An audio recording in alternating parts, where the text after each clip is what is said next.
First speaker today will be Tom Minshell. Tom is team leader at Principal People, and he will be discussing technical versus behavioural skills for health and safety professionals, giving tips on CV writing, how to prepare for interviews.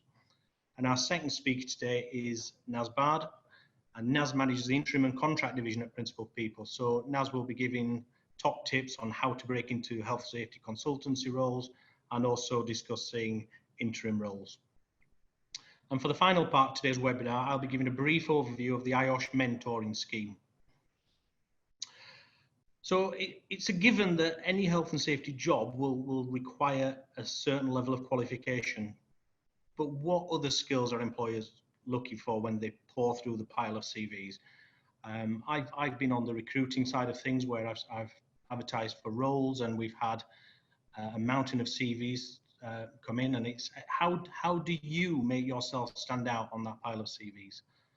Our guest speakers today will be giving us an insight into what employers are looking for and how to make the application stand out. So on with the webinar, it gives me great pleasure to welcome our first guest speaker today. The first guest speaker is Tom Minshell. Tom is team leader at Principal People. So Tom, over to you. So essentially, start off with a bit of an introduction about ourselves. So we are Principal People. We are the leading health, safety, environment, quality, sustainability, CSR recruitment organisation in the UK. We established in 1986. Our goal, as says, has been to harness human capital and create healthy, safe, and environmentally friendly workplaces. What we want to talk to you more about today as well is Safety for Good, which is an initiative set up with IOSH, which is quite a few things really, but it's very much trying to bring out the positives in safety and safety careers. The main mission is to donating to good causes, mentoring new and young entrants into the profession, and also raising money for portfolios, and all in all, really trying to raise the profile of safety within the workplace. So that is a bit about us and Safety for Good. So we recently, within this period of COVID and the pandemic, we ran an insights program with some leaders in health and safety and environment to really understand a bit more about the working world. So we did this with infrastructure, manufacturing, engineering, and other industries as well to basically get a better understanding in their insights. But it did show quite a few things. So we surveyed 30 HSEQ leaders and 100 HSEQ professionals to understand their thoughts, tips how to succeed during this unprecedented time. We created 4 industry-specific documents which are available for download. But there were some highlights from this. I'm just going to remove my things so I can see it. There we go. So highlights generally, 21% of respondents felt COVID-19 would result in recruitment opportunities within their organisation. 16% predicted redundancies. 76% of all respondents felt COVID-19 would positively impact the perception of the health and safety profession. Only 45% of the respondents felt that COVID-19 was the biggest risk facing their organisation, which was quite interesting. More respondents, 47% favoured behavioural competence and technical, 35% in the current climate, and 67% felt COVID-19 had resulted in a greater focus on mental health and well-being. So moving on, in terms of 6 tips to improve advanced career prospects.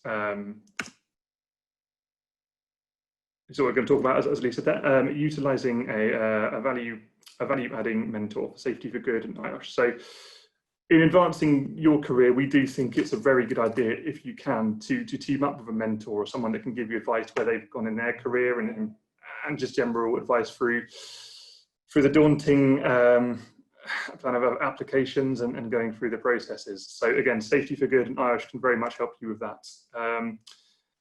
If you have no experience, or if you're a volunteer looking for real world experience, unpaid work really does pay off. So if you can, as again, through the Safety for Good or through IOSH bodies, get unpaid work and you really want to get into safety, it really does help in terms of, you know, your step onto the ladder, so to speak. Network through IOSH and other groups, as I said there, will really help. And then, like ourselves, I mean, it always is a really good idea to engage with a small number of specialist recruitment agencies, especially in health, safety, environment, that can not only help you in the next step, but give you the best advice as to market conditions and what to do in terms of your next position. Develop your personal brand. There is a link here which we've actually got with the Safety for Good side. We've got a link on the website that goes through a lot of detail as to your personal brand, how to improve that, how to develop it, and obviously show it off to future employers. Spend more time developing your behavioural competence rather than purely technical competence. It's a big thing. It's always talked about by employers. So these 4 things come up all the time in terms of when we're talking to employers about the sort of people they're looking for when they're recruiting. Coaching, your ability to coach people, stakeholder collaboration, overcoming challenges and crisis in this situation, adaptability and flexibility to change. As it always happens in the business world, it's a skill set and experience very much sought after. Moving on. CV writing tips. We get a lot of people asking us about this, as you can imagine, and how to make their CV, as Lee said, stand out from everybody else's. So there's a few core things. Every situation is different, but a few core things which are very important. Always be clear and concise in your CV. Key achievements are imperative. Don't forget to make them tangible. It's a very important part. I would say to anybody, you need to have your core achievements on your CV, what you have actually achieved in each role, or perhaps the core ones you're most proud of, let's say. But it's important to make them tangible, to show, you know, what does that mean? You know, the people you might be applying to in terms of a position may not work in safety. They may not understand acronyms and things like that, so it's really important to make it as readable to anybody, so they say, you know, this achievement is an achievement and that would be great in our organization. Tailor your profile to every job you apply for, highlighting specific qualities which show your suitability. So it's always good to have a stock CV, don't get me wrong, but whenever you apply for a role, the role you're applying for will have particular things that it's particularly looking for, like 3 core things they want this person to have to come into their role. And you may well have done those things in your career, but it's to tailor a CV is almost to highlight those things that the employer is looking for, which you have done, but is almost slapping them in the face and say, look, I've done this in my current role, I'm very good, I have achievements in this area. It's almost to make it like highlighting these core areas, so they can't miss it, so to speak, and they've not got to read through your CV in detail to really find out have they had this or have they not. So yeah, long and short, highlight those specific things. A key skills section, again, going back to being clear and concise. It's important this is in here, but you know, don't go crazy. I mean, 4 to 5 points in your key skills is absolutely fine. So yeah, that's what I would say on that. Hobbies and interests, everyone thinks they don't get looked at, but they do. I promise you, amount of times I'll have a catch up with a client after sending a CV shortlist, and they'll talk about someone's salsa lessons or something like that. You know, it does get brought up a fair amount, so it's important to put them in there, but it also shows as well a personality is behind that CV and someone has a life outside of work, and you never know, sometimes you can find common ground with the employer, which really helps and ice breaking when it comes to an interview. So they are very important. We have a CV template. So if you do want to see a CV template, as I said, always tailor the CV to the role, but a CV template can be very useful, and feel free to get in contact if you'd like to see that. More than happy to share. Interview preparation, very, very, very important. There's a few basic things in here which might sound to a lot of you to be really straightforward and simple, but you'd be surprised how many of these things get missed, and it can be the difference essentially of someone getting a new job or not. And they are sometimes very basic, but sometimes people don't do them or overlook them, and they are very important. Basic research of a company and contacts you're meeting. It's probably the question that gets asked every time without fail. The first question is always, what do you know about us as a company? So research is very important. But we've got great tools like LinkedIn now. You can actually go and you can find your interviewers. You can see where they've come from, their experience. You know, again, what common ground might you have is a really important thing for building rapport in an interview.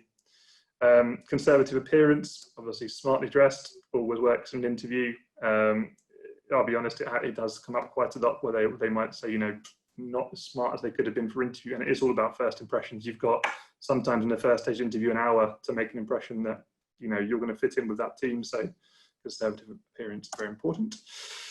Prepare your answers to likely questions beforehand. Again, it comes back to preparation, but it goes back to, again, what are they really looking for in this person for their business, and if you work from there, the core things they're looking for in their company, you will be able to relate that back to the core things that you will be asked, and you can answer. So to prepare on that is really important, you know, and I think it's in an interview situation, it's important that you come across that you have, you know, you're ready for those questions, so it's not so stuttered.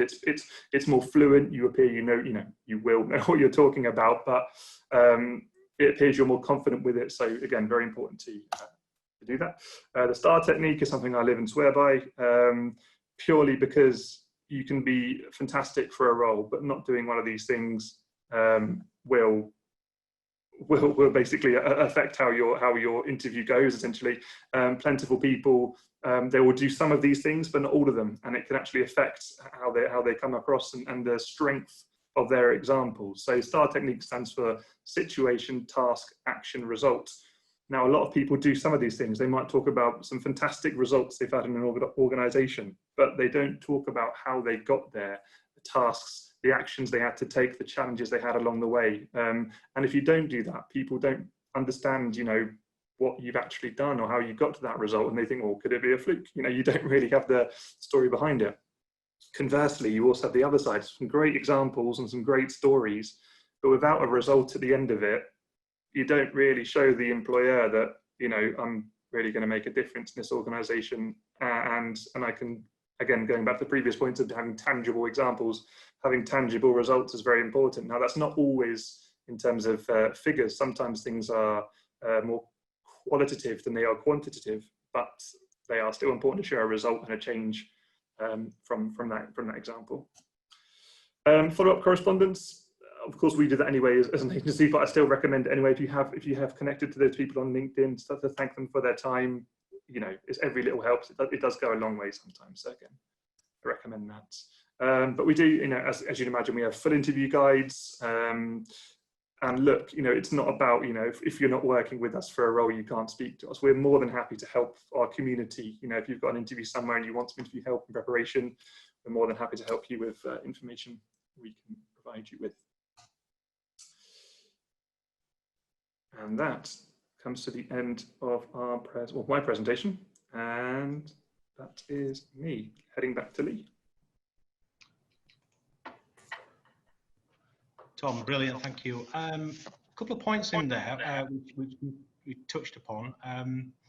One was matching your CV to the job description or the job advert. And personally, when I've recruited for positions, if someone just sends me their generic stock CV, that's less likely to get through to the second phase than the ones that have read and researched the role. Do you agree?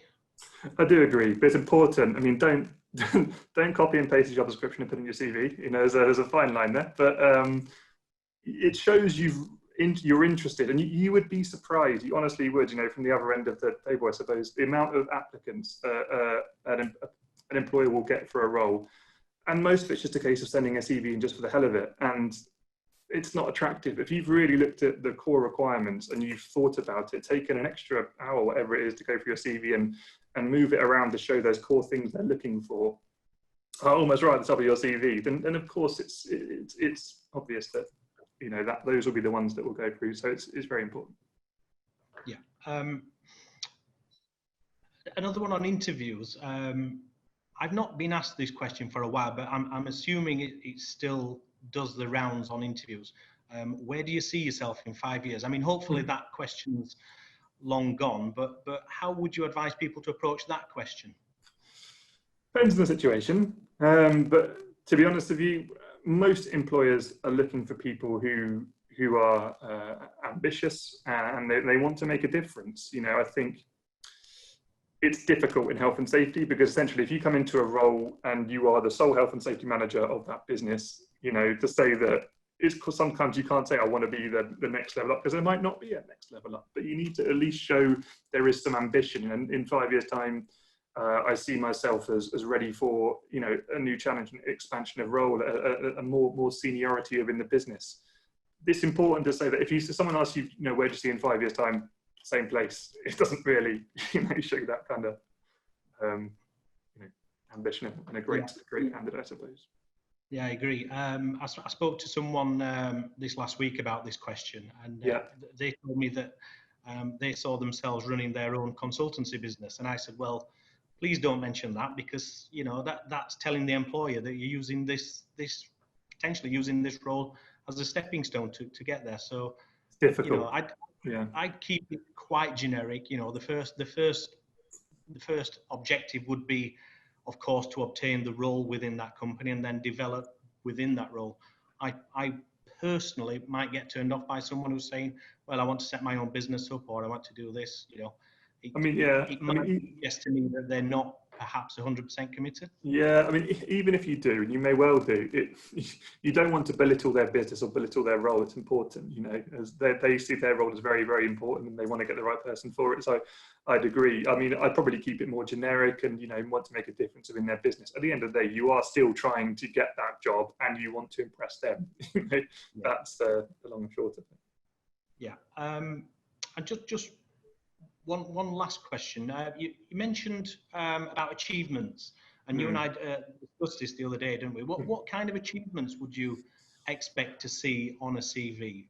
Because I think the example that you and I spoke about last week was if you've only had 10 accidents in the last year, and this year you've got 9, well, you've reduced the number of accidents by 10%. Yeah. Is that the kind of thing that will go on there, or not really? It's a difficult one, because, you know, those things are important, of course, don't get me wrong, but I think it's more to show how and why. If you have reduced accidents, that's wonderful, but let's be honest, sometimes it could be a fluke, and it could be argued that way. So it's important to show what you've done to reduce accidents, reduce LTIs, or increase reporting. Whatever you've done needs to be shown how you've done that, and that could be behavioural, it could be technical, it could be anything, but it could be an initiative that you've brought into a business to do that. But it's still important to show. Again, it's at the start, it's the result of the task and the situation. My view on achievements, yes, they need to be tangible to show there has been something changed, but there are certain achievements I think that people like to see at the moment. Could be the times, but I think it's been coming a lot more in their safety professionals. One is change management and business change. You know, you've been in a company for 3 years. What have you actually changed since you started there? What is the difference from day one? They want to know that this person is an agent for change, not just someone who's a bum on a seat. Essentially, for want of a better word, that is generally what they want to see. Yeah. Another thing that's coming up more and more now is commercial acumen, and what have you done that might have some sort of figures attached to it? You know, if it's cost savings, any business will look at that positively, I promise you. It's a thing of a safety role is always seen as a cost to a lot of people. So it's, you know, if you can show that you've, you know, made things more efficient, you've brought in things to say, you know, we don't do it this way anymore, it's completely pointless, we didn't need to, it's saved this amount per year, or it's saved man hours, or due to a health initiative, we've actually reduced absenteeism, and that's increased. You know, it all comes down to money at the end of a lot of businesses. So it's, if you have an achievement in those areas, brilliant. And I did say that was my last question, but I've actually got one more. Length of the CV. Should a CV be a certain length? And how would you go about if you've worked across a number of roles, and if you're more, let's say, senior in years like myself, and you've had a number of roles, how would you condense that down, or would you just include everything on there? Okay, this is a point that's always argued. I personally, and it's up to people, I don't believe this whole 2-page CV rule. I totally don't. I don't know where it came from, but the more experience you have, the longer your CV is going to be. Now, as I said before, clear and concise, very important, but if you have lots of experience, especially if it's relevant to that role, I've never had an employer go, wow, this CV's 4 pages, send it away. It's not how it works. Again, like I'd say to, and if you're working with an agency, for instance, or you have a mentor and that, run it by them. You know, just my question would more be that is this concise enough? Am I waffling anywhere here? Is this stuff actually important? But when you've got more experience, you do need to show it, because especially if you are more senior, you're probably going to be going for a senior role, so they'll want to see where your trajectory as well, you know, where you've come from, how you've got to that senior role, what's the difference in your senior role compared to the work you used to do, to understand, you know, where you are. So it's a conversation interview, isn't it? So that's my personal view, but everyone's got a different view on it. But I've never had anyone kick back a CV for being longer than 2 pages. So thank you. Thanks for debunking that myth. Cheers, Tom. Great session. If you wouldn't mind hanging around until the end of the session, because I can see a few questions coming on the Q&A. So obviously spiked some interest on there. So thank you very much, Tom. Thank you very much. Great session. So now I'd like to hand over to our second speaker, which is Naz Bhad. And Naz is the Interim and Contracts Manager at Principal People. Over to you, Naz. Thank you very much, Lee. And first of all, good afternoon to everyone. And I hope you're all well and safe over this period of time. And today, the purpose of this, on my side of the presentation, is just really to give you a bit more of an idea and a flavour of the interim market specifically. Consultancy, give you some ideas, tips and guidance on how to get into consultancy or interim positions, and give you generally a market overview. Now, a bit more of a background about myself. I joined the business of Principal People back in 2014. And of course, we were at that time a very permanent-led business, and there was a real gap in the market for somebody to come in and build an interim division. And I can tell you a little bit more about the market as we go on. But it's certainly exciting times over this period of time. Obviously, a lot of people have perhaps been in unfortunate times for no fault of their own. However, all is not bleak, and that's my my message to you. So without any further delay, I will get into my presentation. Excellent. So pursuing an interim consultancy career, I've also left my details on the bottom of this first slide, and also my last slide for any personal questions that anyone may have or any future reference. So why take on the interim consultancy as a career choice? So a bit of a market update. So interim positions pre-COVID, it was actually, for us at Principal People, is our kind of healthiest and strongest division in terms of requirements. Over the last few years, as we came out of the recession back in 2010, which obviously seems quite a long time ago now, the interim market, specifically within health and safety, had started to really pick up and increase. Year on year, we were getting more and more requirements. And I think that must show a real trend in the health and safety sector to actually see that they're recognising interims and consultancy workers as kind of key solutions to problems that businesses may have. Of course, COVID came along earlier on this year, back in March, and the market perhaps wasn't as strong as before, as you can imagine. A lot of the contracts perhaps had been cut due to COVID-19, and the opportunity was far less. However, I am pleased to report since July, the market has really picked up over the last few months. Month on month, we're getting more requirements, and the market is certainly not getting back to full normality, but it's definitely on the right way. And the time is now for interims to really come in and step up and help businesses at the moment. It's progressing in the right way. So for an interim, for you to understand and take a career as an interim, I think there's key benefits for interims. And one of them is to provide and assist businesses in their infancy stages or business that need support. Over the 6 years I've been here, I've worked with many organisations, right from SMEs to large corporate organisations and global businesses. And I think it all has to start from somewhere. We've placed interims, with companies that have 10 employees, and year on year they've grown and grown, and they've needed that health and safety support from the start to get them up and running, create that framework for them. ensure that the policies are there, ensure that the procedures are there, create an auditing system for them. Not only are you giving back and showing an SME what you can do to support them, but you're assisting with their growth. And some of these organisations that we've worked with are now, 100+ employees, and we've seen them back when they were 10. So definitely it gives you that satisfaction to work with those businesses and see them grow, and they will value you in return as well. Furthermore, in consultancy, and interim opportunities, you have the chance to build a portfolio of clients. You work with one business, and it all works out well. You provide what the client needs whether it's a gap analysis or a strategy.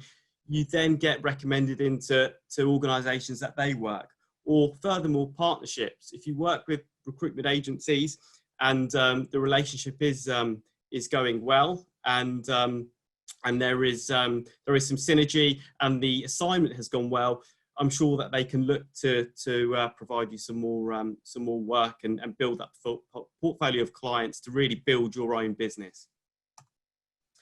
The variety that consultancy offers, we see it all the time, and I think it's a great opportunity to utilise all of the skills that you've learned throughout your career in a health and safety position. We've placed people who in one assignment is purely operating at a strategic executive level in their health and safety role. The next 3 months, it may be in an organisation that really needs some operational support. So it offers you that variety perhaps you may not have in a permanent position. It keeps you on your toes and utilises all of your skills, whether you've learnt them from 8 years ago or they're new skills now. It gives you that chance to really excel and utilise the skills you've learnt over many years. Furthermore, I think it gives you and helps you to develop the innate ability to parachute into any environment and find workable solutions. Every business is different. Every assignment is different. You go into one business and their operation is completely different. Their situation of health and safety is completely different. And that will allow you to really go into an organisation and develop your own skills and able to find new organisations, workable solutions in a required time frame and in any environment as you go on and work in different sectors on different assignments. Furthermore, of course, with the interim market, there are financial benefits as well as flexibility. It's safe to say you are your own boss in a way. You can choose when or when not to work. From a financial perspective, of course, interims are often, not all the time, paid more than permanent positions over, let's say, a 3-month period if you were to prorate it. But that gives you flexibility. You may work on a contract for 3 months. You may want to take some time off, family commitments, or just to refresh and regroup, do some CPD, and take another 3 months off and go back to work in another 3 months or so. So it gives you that flexibility. It gives you that financial support along the way. And you are, as I said, your own boss. You control your destiny with that. And finally on this, you will truly take on positions that are right for you. I think, if you taking on a permanent position is a big decision. You have to make sure that the role is right for you in every way. With an interim position, it's very project specific. If you've got the skills to come in and assist the business in the right way, and take them forward. At the end of the day, interim positions are expensive for clients, but they are a lower cost alternative if it's handled in the right way and the right skill sets are utilised in what's needed. So absolutely, you're able to kind of choose the positions that are going to suit your skill sets and benefit the client as well. Moving on. So tips and guidance as how to pursue a career in consultancy. My first point would be talk to specialist recruiters. There's a few specialist recruiters that solely specialise within the interim space. They can give you a market update. They can tell you what clients are looking for over this period of time, how you can better your CV, but also how you can help stand out from the crowd at the moment as well. Consider your availability at short notice. Now, personally, I have had over the 6 years I've been here at Principal People, I've had my own clients say to me, look, I'm perhaps looking to retire, or I'm looking to get into the consultancy work space. And how do I go about it? I've got a 3-month notice period. And what I would say is, with the interim market, it's very short notice that we know that requirements are happening. You know, sometimes it can be for unfortunate sick leave, and there's no notice for that, unfortunately. So I think the availability of being readily available is key. We've had many instances where we have a requirement on a Friday and they want the candidate to start on a Monday, and that's not interview, that is to start the position. So you have to be able to have that short notice. If this is a career for you, sit down with the family, discuss with people that you would normally discuss with, your mentors, and make sure it's the right decision, and just go for it. Be positive about it, and believe in your skill set. Understand your service offering. And these are the same types of questions that you should really be asking yourselves in: what are my key achievements? What can I bring that's going to really benefit a client? What have I done in my previous positions or my current position that can really add value to a client? Really understand that. And if you haven't got that, you know, to mind at the moment, or you haven't thought about it, speak to specialist recruiters. They can talk to you about, you can talk to them about your experience, and they can help you really understand what your service offering is. So definitely define what that is, understand that, and talk about that, and really present that in an effective way. Identify your daily rate requirements. Of course, it's something that you really need to think about it. Everyone has financial commitments, and it needs to be in line with your expectations. If you are unsure about that, speak to specialists who work in that space, and they can guide you on market, but also on market in relation to your skill set and the career history that you've had and the experience that you bring, more importantly. So definitely think about that, but also counsel some advice. Explore options from a financial perspective. As an interim, there are multiple ways for you to operate. It could be to form your own limited company and work through that, but also umbrella companies serve a purpose as well for perhaps short-term assignments, or from tax purposes, and your ability to kind of pass that to someone to actually sort out for you, so you're not worrying about that. It's certainly something for you to think about it. There are tax benefits and non-benefits to both of those. So think about how you'd like to operate as an interim. Further, seek advice on CV. As I've mentioned before, ensure that there's detail to key achievements. I think it's specifically what you've achieved in your role. How have you personally contributed to the team, perhaps, or the objective? And I think that's key. You should always add, and Tom had mentioned it in his presentation, 4 to 5 key achievements that you've really achieved and you can talk about. And it is that value added piece that you can really say, I can add value to you by doing X, Y, Z, and this is what I've done in the past. So actually have that in your armory. Identify 2 to 3 reference advocates. I think this is really key.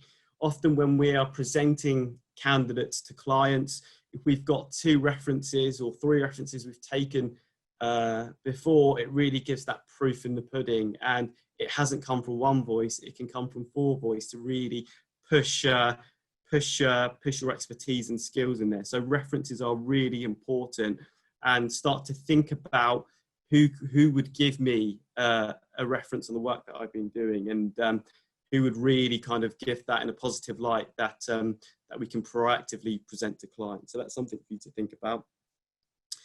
And ensure that you can effectively articulate your ability to adapt to changing environments, particularly when businesses are in challenging positions. And this is all about how you can adapt your skill set, and specifically crisis management. Over this period of time, we've placed pre-March interims in health and safety positions, and never did they think that they would be part of crisis management over this period of time. But they've had to learn, they've had to adapt, and they've had to suit business needs. So absolutely have the ability to articulate that and use examples that you've had in the past, and really work on that. And finally, I wanted to share a case study with you all. And this is just one specific example of an individual, but we have had quite a few individuals like this. When I joined the business in 2014, I was speaking to a gentleman who solely operates in the interim space, a really good guy. And he'd worked across many sectors. He was looking to build his portfolio. And the key to this story is we were able to build a relationship, but also a partnership. And that was because it was mutually beneficial. I gave the gentleman some advice on his CV, how to best market himself, really got to know him. And actually, I would class him as a friend. And the reason why that helps is it allows me to really get under the skin of somebody, but also them to get under the skin of me, to really know me. And it allows me to really speak to clients knowing that person, knowing their family, know their family situation. And that's really helped showcase and present him to clients in a more of a emotional attachment way. And following that, and following my initial contact in 2014, we've gone on to place this gentleman in his last 8 interim positions back to back. And it's all because of a relationship that we started back then, and really knowing that person. If we really know the person, we can really sell the services of you in a higher light. And that's it from me. If there's any further information that you would like or any questions, my details are shown, and I hope that's been useful to you. Over to you, Lee. Cheers, Naz. Really interesting session, that. I know we're going to do Q&As at the end of this session, but I've just got one question for you, if I may. Yeah. In these sort of uncertain times, are you now starting to see an increase in the number of interim roles or consultancy roles? Absolutely. I think I can, for our business at Principal People, over this period of time, it has been our highest division in terms of registering new jobs. And that is because there are businesses out there crying out for consultants to help them with their reopening of sites, go through their COVID secure policies and procedures, and really get them COVID secure. It was only a couple of weeks ago with one university in the UK, we placed 3 consultants with them to really help them and get that underway. So absolutely, it's starting to pick up, and it's ever important now. Good stuff. Thank you. I can see there's quite a number of questions on the Q&A. So if you wouldn't mind hanging around, Naz, till the end of the session, and fire those across. A question for Tom. A question: people are understanding the need to make the application bespoke, but would a covering letter work as well with the stock CV? So send the stock CV and then the covering letter with it. Tom? Can do. I suppose my covering letters are becoming, I think, something of a thing of the past, to be quite honest. I think with the amount of applications, especially in the current climate, that employers are getting, are they always reading covering letters? I'm not convinced. And then if they don't read the covering letter and they're just using your CV, then you're back to where square one, I suppose, and where we were before. So my advice would be that if you want to write a covering letter, great, but I wouldn't do it over tailoring a CV. Okay, thank you. Another question relating to experience. Would you include on a CV all of your work history, or would you just keep it relevant to the role that you're applying for? I think it's worth doing. I think people do that too. Again, it's kind of like interest on the CV where someone's got into, because I can probably count on my left hand the amount of people I've spoken to that have gone into health and safety roles from school. It's so rare. Everyone I know got into health and safety during another role they were doing. So I think it's always nice to show sometimes where someone's come from. Doesn't mean you have to put loads of information about your core duties of a non-safety role. That's not necessarily massively important, but it's still important to show your career path, where you've come from when you got into safety, and then going from there. That's my personal view. Thank you. Thanks, Tom. Hopefully the IT gremlins have resolved. So thank you. I'll try to share my presentation. So now I just wanted to talk about the IOSH Mentoring Scheme on behalf of the logistics and retail group. Bit of this has particular relevance to me because when I started my health and safety career over 20 years ago, I was working in the NHS. I got involved in health and safety following a serious accident to a colleague, and I was quite heavily involved on the health and safety side of it from a sort of employee representative perspective. So having got involved in health and safety, I thought, well, yeah, I really like the idea of working in this environment. So I went off to night school and got qualified. And then about 12 weeks later, got the qualification and then started applying for roles. And I thought, well, I've done the hard part now, got the qualification, I'll start applying for roles, and then I'll waltz straight into a health and safety job. Well, anybody who's ever been through that will obviously know that that's not the case. The qualification is great. However, it's the old chicken and egg scenario. How do you get the experience? How do you get a role without experience? And how do you get experience without the role? Following on from that, I applied for a number of roles where I was qualified to the level that was required. But even if I got a reply back, it would only be to say, thank you, you've been unsuccessful on this occasion. Which was quite demoralising. So then I went to my health and safety manager. I said, look, how do I get into health and safety? I've got the qualification. I'm not getting interviews because I don't have the experience. How do I get the experience without doing the role? So he was my mentor, and he said, look, Lee, what we'll do is I will mentor you. We'll get you involved in developing policies and procedures and risk assessments and training.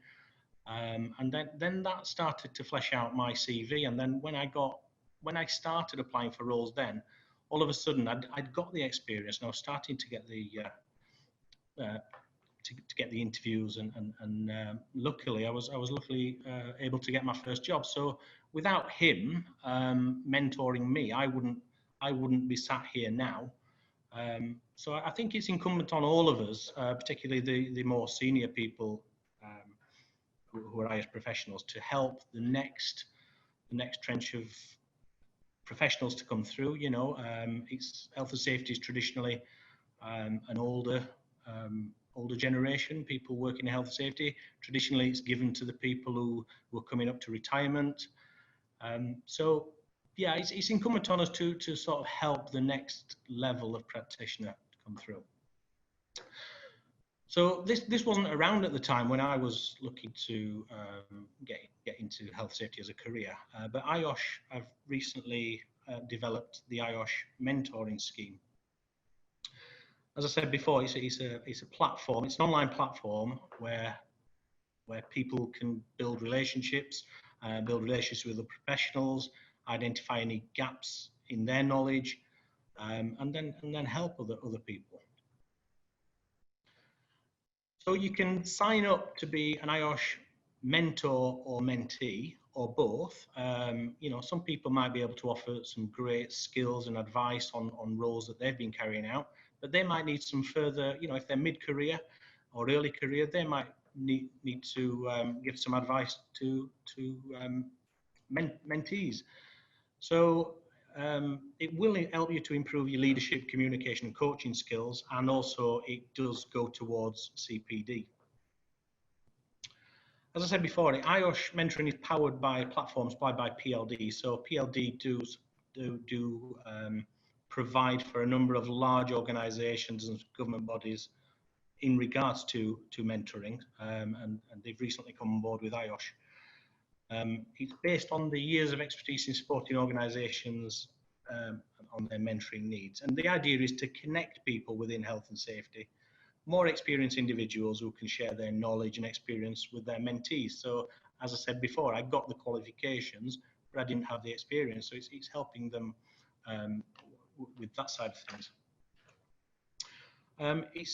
It's easy to set up. You set up online, and when you set up your profile, You'll then be asked to complete the profile.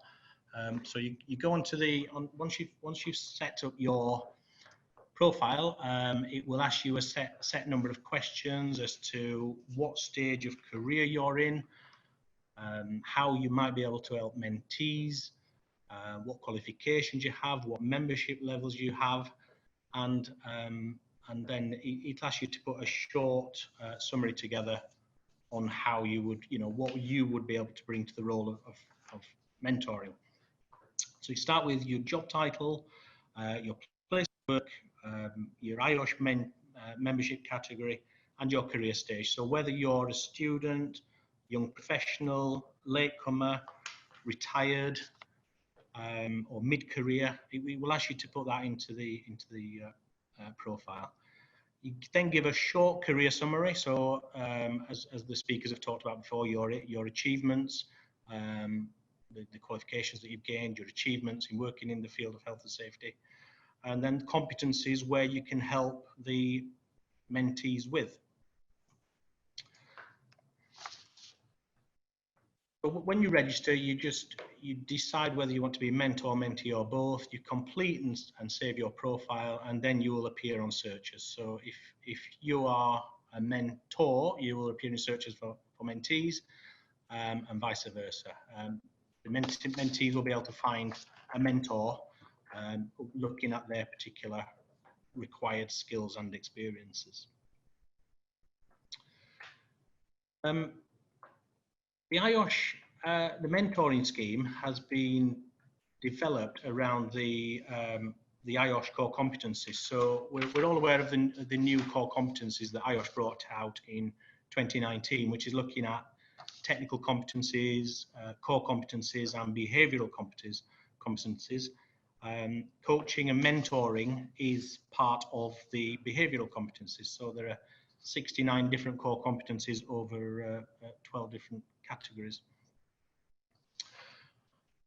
So I would urge everyone to get involved with mentoring. We've all been there at some part of our career. We've all been fledgling health and safety professionals. We've all needed help with things. We've all, not all of us have been lucky enough to be developed in-house for the role. So, as I said earlier, it's incumbent on us to bring on the next layer of health safety professionals, and for us as senior professionals to help them in their role.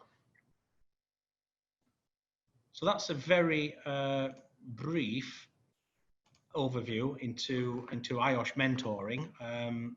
I would urge everybody to go onto the IOSH mentoring platform. This presentation will be available after the webinar. And if you go onto the IOSH platform and just look for mentoring, you can sign up there and you put all your details in there. So that was a very brief overview into the mentoring scheme. And now if we can go to the Q&As.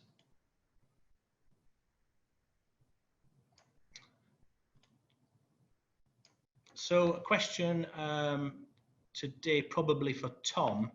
Is there a key order for starting your CV?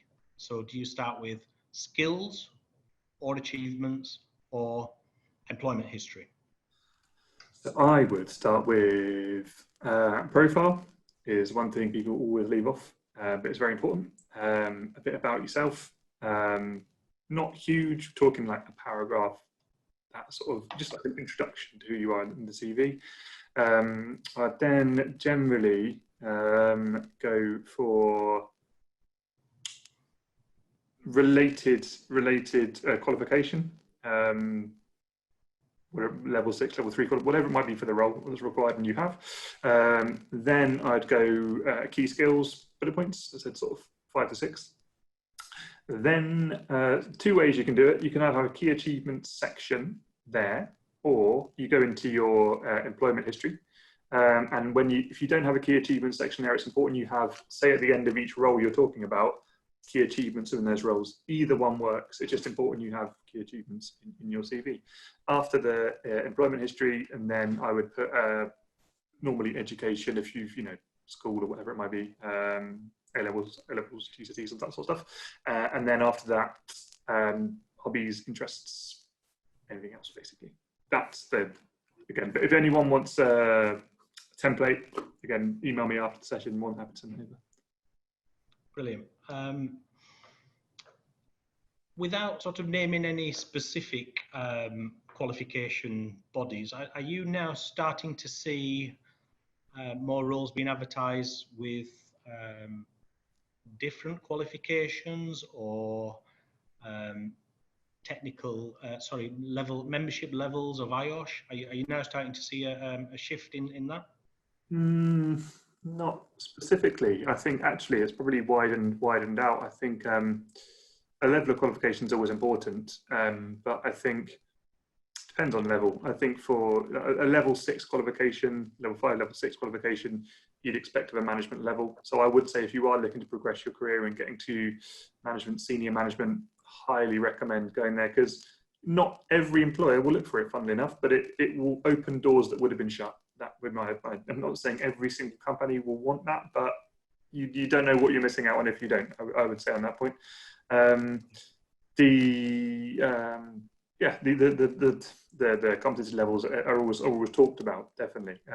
But I still think that no matter how well qualified you are, it's still so important to talk about achievements, because like we said before, you know, you're not always going to be applying for a role where the employer is a safety professional. Chances are they might not be, and academic side's great, but they might not even understand it. They might not even heard of IOSH or other people, to be honest with you. So if that is the case, you need to show what you have done, and then you can talk about that in an interview. You might be level 6 and what that means. Yeah. And another question in relation to CVs, Yeah. employment history. So how would you go with your entire employment history, even though some of your earlier roles, if you've got into health and safety as a late career, a career change, would you include roles that aren't particularly relevant? So yes, like I said, I personally would. I think I just have it brief under this to show you how you, like I said, how you got into safety and where, I suppose, and then on from there where you've just, you know, moved in your career in safety. So I think I personally think it's a good idea to have them in them. But again, you don't, you know, if you have a completely irrelevant thing in your CV about a role that has nothing to do with it, then I wouldn't write reams about it. That's why we say that's where you can be concise in your CV. Yeah, I think personally speaking, if someone told me they on their CV they've worked in health and safety for 20 years, and then they can only show me 10 years employment history, I'm probably going to probe that at interview anyway. So I think it's probably as wise to put it on there, even if it's definitely, because the question's asked, isn't it? It's an obvious question, like, well, if you've got 20 years experience, where where is it? And I suppose another thing I see is that sometimes people just don't put they'll put like the job title and company and nothing, literally just I worked there. And it's kind of like, well, what did you do? I think that's important as well, to actually have a bit of context. Yeah. Let me just dive back into the Q&As.